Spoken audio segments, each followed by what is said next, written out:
جو کہتے ہیں نا کہ ایک unequal distribution of circulation of wealth ہوتی ہے، بیکاز آف کورس جس کے پاس پیسہ ہے وہ مزید پیسہ کماتا رہے گا، اور جو لون لے رہا ہے وہ مزید اس کے پاس سے پیسے جا رہے ہوں گے. تو ہماری پوری اکانومی لوگوں کی مجبوریاں، لوگوں کے اوپر خواہشات کے نہیں، جو تمہارا گھر چھوٹا ہے بڑا گھر لے لو، استطاعت سے زیادہ وہ کر لو، ایک کام کرو قرضہ لے لو، قرضہ لے رہے ہو، اب قرضہ لے رہے ہو تو بغیر کسی انٹرسٹ کے، بغیر کسی مفاد کے وہ تھوڑی دے رہا آپ کو. اللہ سبحانہ تعالیٰ نے ایسے ہی کسی کے اوپر جنگ کا اعلان نہیں کیا.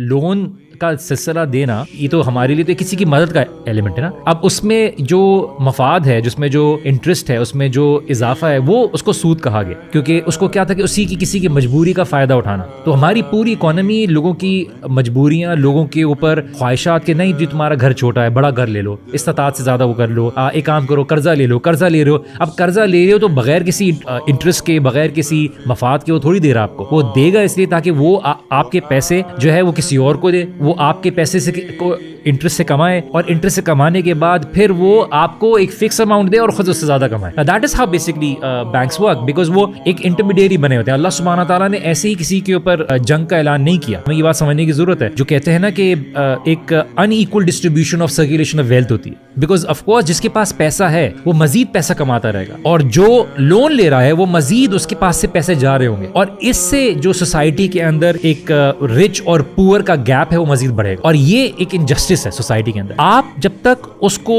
روٹ کاز سے چینج نہیں کریں گے، آپ آلٹرنیٹو پروڈیوس نہیں کریں گے، جتنی آپ کی سنسیئرٹی ہو. اور میں اس رائے میں غلط ہو سکتا ہوں، یہ اپنی پاور اتنی پکڑ لیتے ہیں، اپنا جڑ اتنا پکڑ لیتے ہیں کہ آپ چاہے کتنے سنسیئر ہوں، آپ سپریم کورٹ تک چلے جائیں، they will pressurise the supreme court to delay this for another decade. یہ آپ کو خوش رکھتے ہیں کہ ٹھیک ہے آپ کا معاملہ ہو گیا، آپ کو کر دیا، بٹ ایونچولی ان کو باہر سے آتی ہے کہ یہ نہیں، آپ اگر کریں گے تو پھر آپ کے خلاف ہماری جنگ ہے. Muslims need to be able to make them self strong economically. اپنے پیروں پہ کھڑا ہونا ہے. آپ IMF کے ہاتھوں لگے رہو گے، مجبوری کی بیسس پہ کر رہے ہو، فنا وہ کر رہے ہو. کچھ لوگوں نے یہ تک بولا جس طرح سے سور کا گوشت حلال ہو جاتا ہے مجبوری کے وقت، تو آپ کی اکانومی کو ڈوبنے کے لیے سود بھی حلال ہو جاتا ہے. سود کی کنڈیشن اس لیے ڈفرنٹ ہے بیکاز سود خالی آپ سے ریلیٹڈ نہیں ہے. آپ کی اپنی مجبوری میں دوسرے کا گوشت کھانا آپ کے لیے حلال نہیں ہو جائے گا، دوسرے کا حق مارنا نہیں ہو جائے گا. And that is a very reason why it cannot be، جیسے شیخ تقی الدین عثمانی صاحب نے کہا، یہ ضرورت کی بیسس پہ یہ علت نہیں بن سکتی کہ سود کو آپ لیگلائز کر دیں. So we need to understand کہ یہ خالی ایک پیسے کا پیسہ معاملہ نہیں ہے، اور حرام اور اللہ تعالیٰ کے اور اللہ کے رسول صلی اللہ علیہ وسلم کے ساتھ اگر آپ جنگ کا اعلان کرو گے تو اللہ تعالیٰ کی مدد آپ کے اوپر اور برکت کیسے آئے گی؟